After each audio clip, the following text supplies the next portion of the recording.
നരേന്ദ്രമോദി എപ്പോഴും ഒരു അസാധാരണമായ ഒരു നീക്കം അല്ലെങ്കിൽ ഒരു സർജിക്കൽ സ്ട്രൈക്കാണ് നരേന്ദ്രമോദി എക്കാലത്തും നടത്തുന്നത്.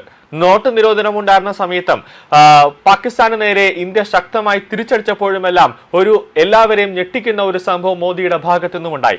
അതുപോലെ തന്നെയാണ് ഇന്നലെ അർദ്ധരാത്രിയും നരേന്ദ്രമോദിയുടെ ഭാഗത്തു നിന്നും ഒരു നീക്കമുണ്ടായത്. അതായത് അർദ്ധരാത്രി ഒരു 12 മണിയൊക്കെ ആയപ്പോൾ നരേന്ദ്രമോദി തന്നെ സോഷ്യൽ മീഡിയയിലേക്ക് ലൈവ് ഇടുകയാണ്. അതായത് നീറ്റ് പരീക്ഷയുമായി ബന്ധപ്പെട്ട് വിദ്യാർത്ഥികൾക്കുണ്ടായ പ്രശ്നങ്ങളെല്ലാം അത് കൃത്യമായി തന്നെ പരിഹരിക്കും. കൂടാതെ അവർക്ക് ഒരു തരത്തിലുമുള്ള അവരുടെ അക്കാഡമിക് കാര്യങ്ങളിൽ ഒരു വീഴ്ചയും ഉണ്ടാകില്ല. അതിൽ കേന്ദ്ര സർക്കാർ പൂർണ്ണമായി തന്നെ അതിനുവേണ്ടിയുള്ള എല്ലാ സഹായങ്ങളും ചെയ്തു നൽകുമെന്നൊരു ഉറപ്പ് നരേന്ദ്രമോദി ഇന്നലെ വിദ്യാർത്ഥികൾക്ക് നൽകുന്നു. ഒരർത്ഥത്തിൽ അത് വിദ്യാർത്ഥികളുമായുള്ള ഒരു ആശയവിനിമയമായിരുന്നു ഇന്നലെ നരേന്ദ്രമോദി തന്നെ നൽകിയത്.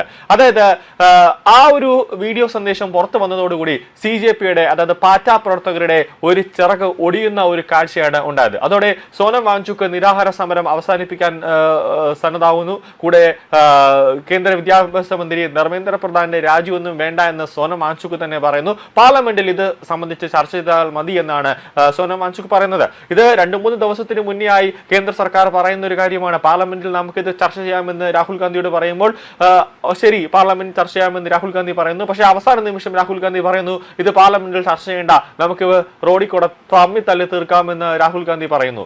അപ്പോൾ നീറ്റ് പരീക്ഷാ ചോദ്യപേപ്പർ ചോർച്ചയിൽ കൂടുതൽ കർശനമായ നടപടികൾ ഉണ്ടാകുമെന്ന് പ്രധാനമന്ത്രി നരേന്ദ്രമോദി ഇന്നലെ അർദ്ധരാത്രി സമൂഹ മാധ്യമങ്ങളിൽ പങ്കുവച്ച വീഡിയോയിലൂടെ ഒരു വ്യക്തമായ ഒരു സ്പഷ്ടമായ ഒരു സന്ദേശം പ്രധാനമന്ത്രി രാജ്യത്തിന് നൽകിയിരിക്കുകയാണ്. രാജ്യത്തിലെ വിദ്യാർത്ഥികൾക്ക് നൽകിയിരിക്കുകയാണ്. 3 മിനിറ്റ് ദൈർഘ്യമുള്ള വീഡിയോയിലാണ് പ്രധാനമന്ത്രി ഒരു നിർണായകമായ ഒരു പ്രതികരണം നടത്തിയത്. കുറ്റവാളികൾക്ക് കടുത്ത ശിക്ഷയും അതോടൊപ്പം തന്നെ അതിവേഗ വിചാരണവും ഉറപ്പാക്കുന്ന രീതിയിലുള്ള ഫാസ്റ്റ് ട്രാക്ക് കോടതി അടക്കം ഒരു കരട് ബില്ലിന് കേന്ദ്ര മന്ത്രിസഭ രൂപം നൽകുമെന്നാണ് നരേന്ദ്രമോദി ഇന്നലെ അർദ്ധരാത്രി പറഞ്ഞത്. കൂടാതെ ഇന്ന് ഒരു ക്യാബിനറ്റ് യോഗം നരേന്ദ്രമോദി വിളിച്ചു ചേർത്തിട്ടുണ്ട്. അതിൽ ഇതുമായി ബന്ധപ്പെട്ട ഒരു ചർച്ച നടത്തി അടുത്ത ആഴ്ച ബില്ല് പാർലമെന്റിൽ അവതരിപ്പിച്ചു കഴിയുമ്പോൾ സ്വാഭാവികമായി അത് വോട്ടിട്ട് ആ ബില്ല് പാസ്സാകും.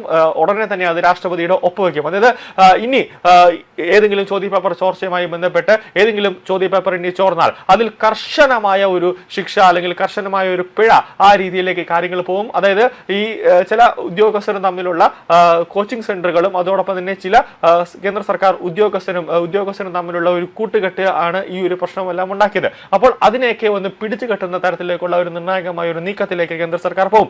ഈ നീറ്റ് പരീക്ഷ ഉണ്ടായപ്പോൾ തന്നെ ഒട്ടനാടി തന്നെ കേന്ദ്ര സർക്കാർ നീറ്റിന്റെ ഉന്നത അധികാരികളോട് തന്നെ നീറ്റിന്റെ അധ്യക്ഷനോട് തന്നെ ഇതിന്റെ റിപ്പോർട്ട് ചോദിക്കുന്നു. അവിടെ വലിയ രീതിയിലുള്ള ഒരു അഴിച്ചുപണി, അതായത് സസ്പെൻഷൻ ഉൾപ്പെടെയുള്ള ഒരു കടുത്ത നടപടിയിലേക്ക് കേന്ദ്ര സർക്കാർ പോയതാണ്. അപ്പോൾ ഈ ഒരു നീറ്റ് പരീക്ഷ ചോർന്നപ്പോൾ അതിൽ കേന്ദ്ര സർക്കാർ ഒരു നടപടിയും എടുത്തില്ല എന്ന് പാർട്ടി പ്രവർത്തകർ പറയുന്നുണ്ടെങ്കിലും പക്ഷേ ദേശീയ മാധ്യമങ്ങളടക്കം അക്കമിട്ട് പറയുന്നു. നീറ്റ് ചോദ്യപേപ്പർ ചോർന്നു എന്നത് വന്നപ്പോൾ തന്നെ CBI അന്വേഷണത്തിലേക്ക് കേന്ദ്ര സർക്കാർ പ്രഖ്യാപിച്ചു. അതിനുശേഷം പെട്ടെന്ന് തന്നെ നീറ്റിന്റെ അധ്യക്ഷന്മാർ ഉൾപ്പെടെയുള്ള ജീവനക്കാർക്കെതിരെ കൃത്യമായ നടപടികളിലേക്ക് കേന്ദ്ര സർക്കാർ പോയെന്ന് അടിവരയിട്ട് ദേശീയ മാധ്യമങ്ങളടക്കം പറയുന്നുണ്ട്. ഇന്ന് ചേരുന്ന മന്ത്രിസഭാ യോഗത്തിൽ ചോദ്യപേപ്പർ ചോർച്ചയിൽ കൂടുതൽ കടുത്ത നടപടികൾ സ്വീകരിക്കുമെന്നാണ് പ്രധാനമന്ത്രി വീഡിയോ സന്ദേശത്തിൽ പറഞ്ഞത്.